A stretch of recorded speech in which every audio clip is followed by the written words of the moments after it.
guys, Selena Walker here, naturopath and nutritionist, living deep in nature here at Ysbryd Coed. As we draw to the end of this year, I wanted to have a chat to you about vision boards. Now you might do these already, or you might think, Selena, what is a vision board? Well, I am here to explain. Now, a great thing about when you come to the end of anything is to evaluate. So we are going into an exciting time, a brand new decade. So why not take some time to evaluate the last decade?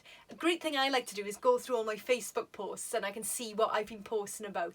And then I make a list of all my achievements and say, woohoo, go girl, you've done it. And just really give myself a pat on the back for everything that I've achieved, because we forget to do that sometimes. We're so focused on where we want to be, we forget to look at where we've come from, what we've achieved, and how in this moment I'm living the dreams I had back then. Now, what I'm inviting you to do this week is a vision board for 2020. So a vision board is where you create a board full of imagery of where you would like to be. Now there are different ways of going about doing this, so I'm going to share what I do with my bestie every year. So my bestie, Hoppy Wimbush, I meet up with at least once a year to do a vision board, but around the new year it's a really important time for us to spend together to vision what we want for the next coming year. And we gather loads of magazines between us, we come with our Pritt stick and our scissors, and we just go through the magazines page by page, not analysing it. Anything we're drawn to, we cut it out or rip it out, and we end up with a pile of images. Now what we then do with those pile of images, we start to create them on a board and move them around until we've created a delightful, delicious vision board. Now we want that to be not only delicious for our eyes but delicious for our mind, so we spend some time making it work, and through that process it may be, well, actually that image isn't calling to me anymore, actually that image isn't calling to me anymore, actually I want that to be the focus. Now we don't over analyse at this stage, we just create it, stick it down, and then when we've done it we put it in front of us, stand it up and just take a couple of breaths, breathe it in what we've created, and then we share with each other. What do we feel the vision board is saying? Why do we feel we've been drawn to those images in the first place? And what is the message from our vision board?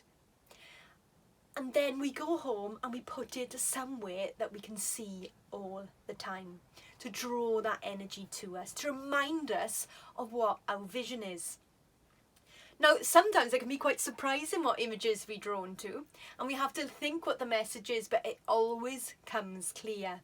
Now, I have tried doing this other ways, where I've collected purposeful images from the computer, created a vision board on the computer and printed it out.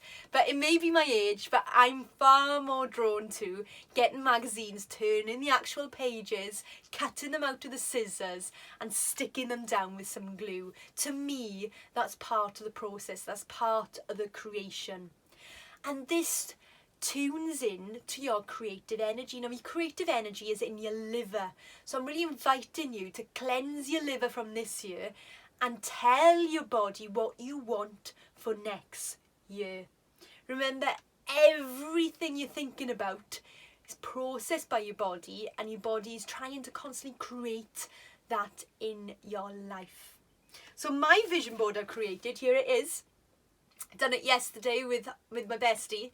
And I've just been sitting with it today, thinking, what does all this mean? And I'm inviting you to do the same. Put it up somewhere prominent once you've finished and think, what message was my body telling me when it told me to get that image from the magazine? And it's so much fun. Let's be fair, we can look at this in a really serious way, but it's just so much fun to meet up with your besties and get the magazines out and start creating. We actually, as we get older, we get a bit too serious and we disengage, a lot of us, from that creative side. So I'm inviting you to reconnect to that inner child in you, to reconnect to that creative person in you. We are all artists. Connect to it and create the life you want to live. And I'm inviting you to do that now, so you can have that to go into the next year. So 2020 can be a delicious year for you. If you enjoyed this video, subscribe to my YouTube channel, head on over to my website selinawalker.earth and subscribe to my newsletter, and each week I'll send you hints and tips on how you can live a delicious life. I'll see you soon and have a fantastic 2020 and a delicious new year.